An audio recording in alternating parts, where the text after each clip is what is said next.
തെലുങ്ക് സംസാരിക്കുന്ന രണ്ട് സംസ്ഥാനങ്ങളിൽ രണ്ടാമത്തേതായ തെലങ്കാന മെയ് 13-ന് അതായത് മറ്റന്നാൾ തെരഞ്ഞെടുപ്പിലേക്ക് പോവുകയാണ്. എന്താണ് തെലങ്കാനയിലെ ത്രികോണ മത്സരം പറയുന്നത്? ആർക്കാണ് സാധ്യത? 2019-ലെ തെരഞ്ഞെടുപ്പിൽ BRS 9 സീറ്റുകൾ നേടിയപ്പോൾ BJP 4-ഉം കോൺഗ്രസ് 3-ഉം AIM 1 സീറ്റുമാണ് നേടിയത്. വരുന്ന ലോക്സഭാ തെരഞ്ഞെടുപ്പിൽ ത്രികോണ മത്സരത്തിനാണ് തെലങ്കാന സാക്ഷ്യം വഹിക്കുന്നത്. രേവന്ത് റെഡ്ഡിയുടെ നേതൃത്വത്തിൽ പുനരുജ്ജീവിപ്പിച്ച കോൺഗ്രസ്, നരേന്ദ്രമോദിയുടെ BJPക്കും പ്രാദേശിക ശക്തി കേന്ദ്രമായ K. ചന്ദ്രശേഖർ റാവു നേതൃത്വം നൽകുന്ന ഭാരത് രാഷ്ട്ര സമിതി എന്ന BRS-നുമെതിരെയാണ് മത്സരിക്കുന്നത്. ആർക്കാണ് മുൻതൂക്കം എന്ന് പരിശോധിക്കും. പ്രധാനമായിട്ടും BRS-ന് കഴിഞ്ഞ തവണത്തെ തെരഞ്ഞെടുപ്പിൽ ഉള്ള ഒരു വലിയ മുൻതൂക്കമുണ്ട്. പക്ഷേ അത് നിയമസഭാ തെരഞ്ഞെടുപ്പോടുകൂടി ആ ചിത്രം മാറിയൊരു സാഹചര്യം. BRS ഒരു ദുർബലമായിട്ടുള്ള ഒരു സാഹചര്യത്തിലേക്ക് നിൽക്കുന്ന ഒരു സാഹചര്യം. ഈ ശക്തമായ ത്രികോണ മത്സരം എന്ന് പറയുന്നിടത്തു പോലും അവിടെയും കോൺഗ്രസും BJPയും തന്നെ പ്രധാന റോൾ ഏറ്റെടുക്കുന്ന ഒരു ദൃശ്യം കൂടിയാണോ തെലങ്കാന കണ്ടുകൊണ്ടിരിക്കുന്നത് എന്നുള്ളതാണ് ചോദ്യം. തെലങ്കാനയിൽ ഒരു വിഷയം വളരെ സുപ്രധാനമാണ്. നമ്മൾ കഴിഞ്ഞ തെരഞ്ഞെടുപ്പിൽ കണ്ടത് കോൺഗ്രസിൻ്റെ ഒരു വലിയ ശക്തമായ തിരിച്ചുവരവാണ്. രേവന്ത് റെഡ്ഡിയുടെ നേതൃത്വത്തിൽ അവിടെ 64 സീറ്റുകൾ ആണ് അസംബ്ലി തെരഞ്ഞെടുപ്പിൽ അവർ നേടിയത്. അപ്പോൾ BRS-ന് അതിൻ്റെ ഏറെക്കുറെ പകുതി, ഏതാണ്ട് ഒരു 39 സീറ്റുകളിൽ മാത്രമേ വിജയിക്കാൻ കഴിഞ്ഞുള്ളൂ എന്നുള്ളതും ശ്രദ്ധേയമാണ്. അപ്പോൾ 119 സീറ്റുള്ള ഈ അസംബ്ലിയിൽ BJPക്ക് ആകെ 8 സീറ്റിൽ കാര്യമായ ഒരു മേൽക്കൈ അല്ലെങ്കിൽ അവിടെ അങ്ങനെയില്ല. പക്ഷേ എങ്കിലും അവിടെ ഒരു സാന്നിധ്യമാകാൻ BJPക്ക് കഴിഞ്ഞു. BRS രണ്ടാം നിരയിലേക്ക് പോയി. തെലങ്കാനയിൽ കോൺഗ്രസിൻ്റെ വലിയൊരു തിരിച്ചുവരവ് കണ്ടു. അപ്പോൾ ഈ ലോക്സഭാ തെരഞ്ഞെടുപ്പിൽ സമാനമായ ഒരു സാഹചര്യം ഉണ്ടാകുമോ എന്ന ഒരു ചോദ്യം ഒരു വശത്ത് ഉയരുകയാണ്. രണ്ടാമത്തേത് ഈ BRS-ൻ്റെ രാഷ്ട്രീയ ഭാവി എന്താകും എന്ന ഒരു ചോദ്യം കൂടെ അവിടെ ഉയരുകയാണ്. കാരണം ഈ BJPയും കോൺഗ്രസും അല്ലെങ്കിൽ BJP വലിയൊരു ശക്തിയായി മാറുന്ന ഒരു സാഹചര്യത്തിൽ ഈ ചെറിയ പാർട്ടികളുടെ നിലനിൽപ്പ് എന്നത് പല ഘട്ടങ്ങളിൽ ഇപ്പോൾ ചോദ്യം ചെയ്യപ്പെടുന്നൊരു സാഹചര്യം നമുക്ക് പലയിടത്തും കാണാൻ കഴിയും. അപ്പോൾ ഈ പ്രാദേശികവാദത്തിന് മുകളിൽ ഒരു ദേശീയവാദം അല്ലെങ്കിൽ ദേശീയ രാഷ്ട്രീയവാദം നിലനിൽക്കുന്ന ഒരു ശക്തി അല്ലെങ്കിൽ ദേശീയ രാഷ്ട്രീയവാദം മുന്നോട്ട് വയ്ക്കുന്ന ശക്തികൾക്ക് കൂടുതൽ പ്രാധാന്യം കിട്ടുന്ന ഒരു സാഹചര്യം ഉണ്ടോ? അതിനൊക്കെയുള്ള അത്തരം ചോദ്യങ്ങൾക്കൊക്കെയുള്ള ഒരു ഉത്തരം ആയിരിക്കും ഈ തെരഞ്ഞെടുപ്പ് ഫലം പുറത്തു വരുമ്പോൾ. കാരണം BRS അവിടെ TDPയിൽ നിന്ന് മാറി ചന്ദ്രശേഖർ റാവുവിനെ ഒരു പാർട്ടി രൂപീകരിക്കുമ്പോൾ തെലുങ്ക് ദേശം പാർട്ടിയുടെ കുറേ അണികൾ BRS-ലേക്ക് വരുന്നൊരു സാഹചര്യം തെലങ്കാനയിൽ ഉണ്ടായി. ആ TDP ഇത്തവണ ആന്ധ്രാപ്രദേശിൽ BJPക്ക് അനുകൂലമായുള്ളൊരു നിലപാട് സ്വീകരിക്കുമ്പോൾ ഈ അണികൾ തിരിച്ച് NDAക്ക് വോട്ട് ചെയ്യും എന്നൊരു പ്രതീക്ഷ BJPക്കുണ്ട്. കോൺഗ്രസ് ആകട്ടെ അവരുടെ ശക്തി തെളിയിച്ച് പുറത്തു വന്നൊരു സാഹചര്യത്തിൽ ആ ശക്തി നിലനിർത്താൻ കഴിയും എന്നൊരു പ്രതീക്ഷ അവർക്കുണ്ട്. BRS-നാകട്ടെ ഈ അസംബ്ലി ഇലക്ഷനിൽ വന്ന വീഴ്ച അവിടെ നിന്ന് മടങ്ങി വരാൻ ഉള്ള ഒരു സാധ്യത അവരും കാണുന്നു. ഏതായാലും BJPയെ സംബന്ധിച്ചിടത്തോളം വളരെ നിർണായകമാണ്. ഇന്ന് അമിത്ഷാ പറഞ്ഞത് ഏതാണ്ട് 10 സീറ്റുകളിൽ അവിടെ ജയിക്കാൻ BJPക്ക് കഴിയും എന്നതാണ്. അപ്പോൾ മിഷൻ സൗത്ത് ഇന്ത്യ എന്ന BJPയുടെ ഈ പദ്ധതിയിൽ ഏറ്റവും പ്രധാനപ്പെട്ട ഒരു സ്ഥലം തെലങ്കാനയാണ്. കർണാടക വളരെ സുപ്രധാനമാണ് BJPയെ സംബന്ധിച്ചിടത്തോളം. ഇപ്പോൾ അതായത് നിയമസഭാ തെരഞ്ഞെടുപ്പ് കഴിഞ്ഞ് 5 മാസമായിരിക്കുന്നു.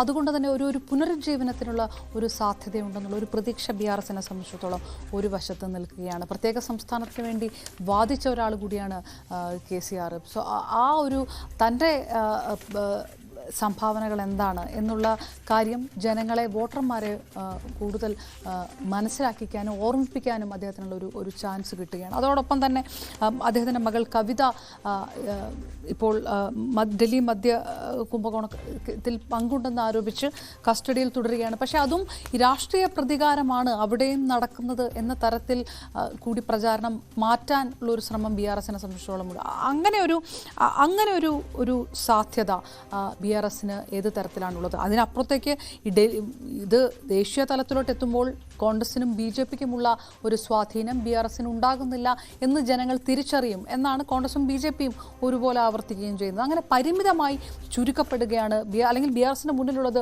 പൂർണ്ണമായും വെല്ലുവിളികളാണ് എന്ന് പറഞ്ഞ് അവസാനിപ്പിക്കാൻ കഴിയുമോ എന്നുള്ളതാണ് ചോദ്യം.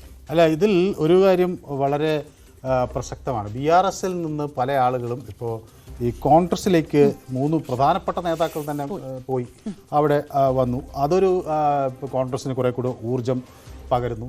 മാത്രവുമല്ല ഇപ്പോൾ രാഹുൽ ഗാന്ധി അവിടെ പ്രചരണത്തിനെത്തുന്നു, അത് കോൺഗ്രസിന് ഊർജം പകരുന്നു. ഇപ്പോൾ BJPയും സമാനമായ രീതിയിൽ ഇപ്പോൾ നമ്മൾ എടുത്തു നോക്കിയാൽ ഒരു ഡസൻ യോഗങ്ങൾ അമിത്ഷായും നരേന്ദ്രമോദിയും പങ്കെടുക്കുന്ന ഒരു ഡസൻ യോഗങ്ങൾ അല്ലെങ്കിൽ റാലികൾ തെലങ്കാനയിൽ നടന്നു എന്നത് ഏറ്റവും ശ്രദ്ധേയമായ ഒരു കാര്യമാണ്. അപ്പോൾ ഈ 17 സീറ്റിൽ ഏതായാലും ഈ OICയുടെ സീറ്റിൽ കാര്യമായ ഒരു മാറ്റം ആരും പ്രതീക്ഷിക്കുന്നില്ല. കാരണം അദ്ദേഹത്തിന് വലിയ സ്വാധീനമുള്ള ഒരു സ്ഥലമാണ് ഈ ഹൈദരാബാദ്. അവിടെ ഈ OWൈസി ഇത് 4ാമത്തെ ടേമാണ് അദ്ദേഹം അവിടെ വീണ്ടും മത്സരിക്കുന്നത്. അപ്പോൾ സ്വാഭാവികമായും അവിടെ അദ്ദേഹത്തിൻ്റെ പിതാവ് സുൽത്താൻ സലാഹബുദ്ദീൻ ഒവൈസി 6 തവണ ജയിച്ചിട്ടുള്ള ഒരു കോൺസ്റ്റിറ്റ്യുവൻസിയാണ്. അവിടെ ഇത്തവണ ഒരു നർത്തകിയെയാണ് BJP പരീക്ഷിക്കുന്നത്. അപ്പോൾ സ്വാഭാവികമായും മാധവി ലത എന്ന BJPയുടെ സ്ഥാനാർത്ഥി എത്രമാത്രം ശക്തമായി ഇവരെ എതിരിടാൻ കഴിയും എന്ന ഒരു സംശയം അവിടെയുണ്ട്. മാത്രമല്ല ഒവൈസി അവിടെ ജയിക്കുന്നത് വലിയ ഭൂരിപക്ഷത്തോടു കൂടിയാണ് എന്നതും ശ്രദ്ധേയമാണ്. മറ്റു പല കേന്ദ്രങ്ങളിലുള്ള വോട്ടുകൾ നേടി, ഏതാണ്ട് 60% വോട്ട് നേടിയാണ് അദ്ദേഹം എല്ലാ ഘട്ടങ്ങളിലും അദ്ദേഹത്തിൻ്റെ വിജയം.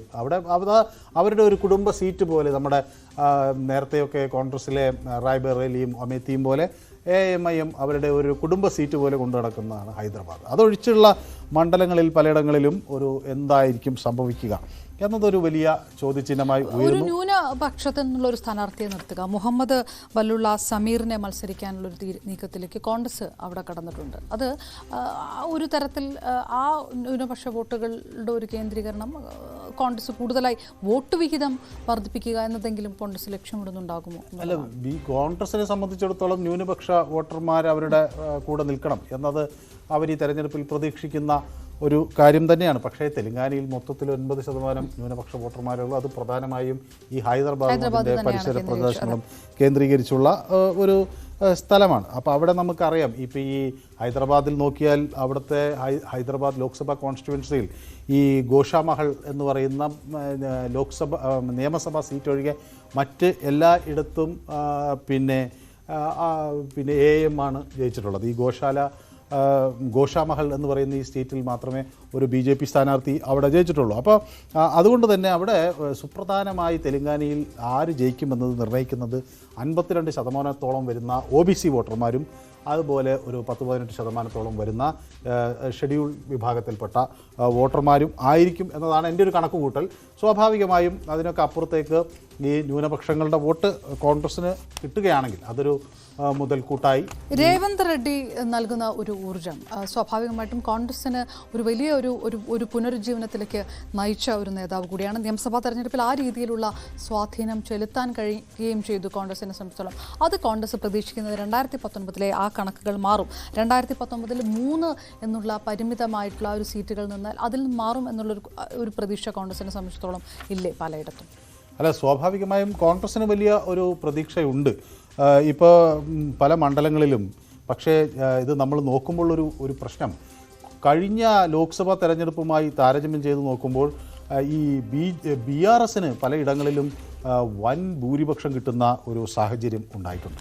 ഇപ്പോൾ നമ്മൾ മേധക്ക് എടുക്കുകയാണെങ്കിൽ ഇവിടെയൊക്കെ 1,00,000-ലധികം വോട്ടിൻ്റെ ഭൂരിപക്ഷത്തിൽ സ്ഥാനാർത്ഥികൾ ജയിച്ചിട്ടുള്ള മണ്ഡലങ്ങളാണ്. ഇപ്പോൾ ഈ ചിവല്ലവ എന്ന് പറയുന്ന മണ്ഡലത്തിൽ അവിടെ വലിയ ഭൂരിപക്ഷത്തിലാണ് 56% വോട്ടുകൾ അവർക്ക് അവിടെ നേടാൻ കഴിഞ്ഞു. അതുപോലെ അങ്ങനെയൊക്കെയുള്ള മണ്ഡലങ്ങളിൽ TRSന് ഒരു ശക്തി കേന്ദ്രമാണ്. മെഹബൂബ് നഗറിൽ TRS, അതുപോലെ നാഗർ കർണൂൽ, വാറങ്കൽ, മെഹബൂബാബാദ് തുടങ്ങിയ സ്ഥലങ്ങളിലൊക്കെ TRSന് ഒരു വലിയ ശക്തി കേന്ദ്രമുണ്ട്. അപ്പോൾ അതൊക്കെ തകർത്ത് ഒരു വലിയ മുന്നേറ്റം നടത്തി കോൺഗ്രസ്സിന് വരാൻ കഴിയുമോ എന്നുള്ളതാണ് ചോദ്യം. ഇപ്പോൾ ഈ മെഹബൂബാബാദിലെ കഴിഞ്ഞ വർഷത്തെ ലീഡെന്ന് പറയുന്ന അവിടെ സ്ഥാനാർത്ഥി നാഗേശ്വർ റാവു കമ്മത്ത് നേടിയത് 1,68,000 വോട്ടിൻ്റെ ലീഡാണ്.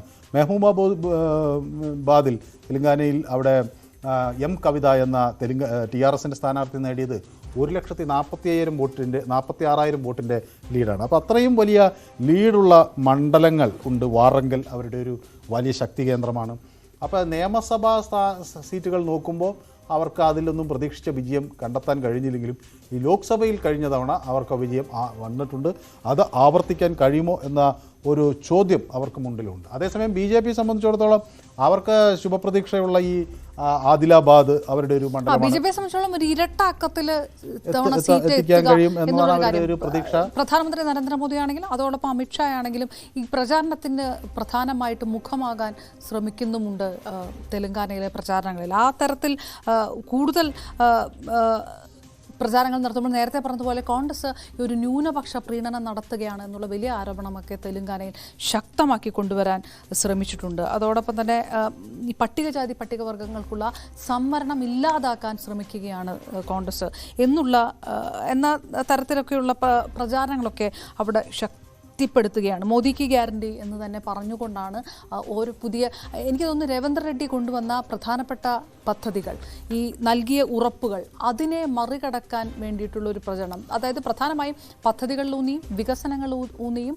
അത്തരം സൗകര്യങ്ങളിലൂന്നിയും കൊണ്ടുള്ള പ്രചാരണവും ഒരു വശത്ത് നടക്കുന്നുണ്ട്. അത് ഈ രേവന്ത് റെഡ്ഡിക്ക് ഒരു ഭരണവിരുദ്ധ വികാരമുണ്ട് എന്ന് ഈ ഘട്ടത്തിൽ എന്തായാലും തോന്നുന്നില്ല. കാരണം അദ്ദേഹം പറഞ്ഞിട്ടുള്ള പല ഗ്യാരണ്ടികളിൽ 6-ൽ 4 നടപ്പിലാക്കിയെന്ന് അദ്ദേഹത്തിന് അവകാശപ്പെടാം. പക്ഷേ ഇത് ഒരു പ്രാദേശിക തെരഞ്ഞെടുപ്പല്ല, അല്ലെങ്കിൽ ഒരു അസംബ്ലി തെരഞ്ഞെടുപ്പല്ല എന്നിടത്താണ് BJPക്ക് കുറേ കൂടി ഒരു പ്രതീക്ഷ. മാത്രമല്ല അവരുടെ അവിടുത്തെ 2 സീറ്റുകളിൽ ഇപ്പോൾ അവിടുത്തെ BJP സംസ്ഥാന അധ്യക്ഷൻ കിഷൻ റെഡ്ഡി സെക്കൻഡറാബാദിൽ നിന്ന് മത്സരിക്കുന്ന അദ്ദേഹം അവിടെ വിജയിക്കും എന്നൊരു പ്രതീക്ഷയിലാണ്. എതിർ സ്ഥാനാർത്ഥി BRSൻ്റെ പത്മറാവു ഗൗഡും ഉണ്ട്. പക്ഷേ എങ്കിലും അവിടെ അദ്ദേഹം ഒരു 2 തവണ ജയിച്ച് അദ്ദേഹത്തിന് ആ ഒരു മണ്ഡലം അദ്ദേഹത്തിൻ്റെ ആണ് എന്ന തരത്തിൽ ആക്കാനൊക്കെ കഴിഞ്ഞിട്ടുണ്ട്.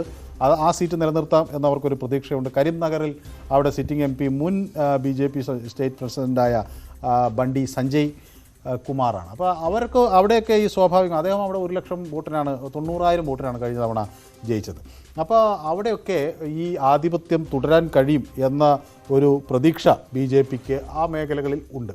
അപ്പോൾ സ്വാഭാവികമായും ഇതിനപ്പുറത്തേക്കുള്ള ഒരു സ്ഥലത്തായിരിക്കാം. ഇപ്പം ഞാൻ നേരത്തെ സൂചിപ്പിച്ച മാതിരി ഒരു 4-5 BRSന് വലിയ ഒരു മാസ് ബേസ് ഉണ്ട്, ഒരു 3-4 BJPക്കും അങ്ങനെ ഒരു മാസ് ബേസ് ഉണ്ട്, ഒരിടത്ത് AIMIMനും ഒരു ബേസ് ഉണ്ട്.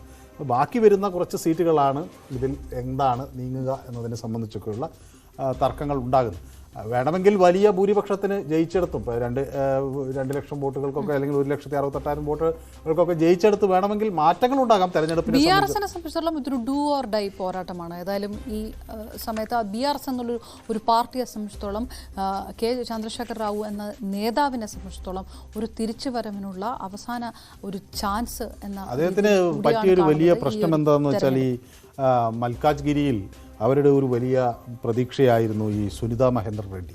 ആ BRS പാർട്ടി വിട്ട് അവർ കോൺഗ്രസിലേക്ക്, അവിടുത്തെ ജില്ലാ പഞ്ചായത്തിൻ്റെ പ്രസിഡന്റും അവിടുത്തെ ഒരു ജില്ലയിലെ ഒരു പ്രധാന നേതാവുമായിരുന്നു. അപ്പോൾ ചിവല്ലവയിൽ ഇതേപോലെ രഞ്ജിത്ത് റെഡ്ഡി അവിടുത്തെ സിറ്റിംഗ് MP ആണ്, പാർട്ടി വിട്ടു അദ്ദേഹം കോൺഗ്രസിലേക്ക് പോയി. പിന്നെ ഒരുപാട് പേർ BRSൽ നിന്ന് BJPയിലേക്ക് പോവുകയും ചെയ്തു.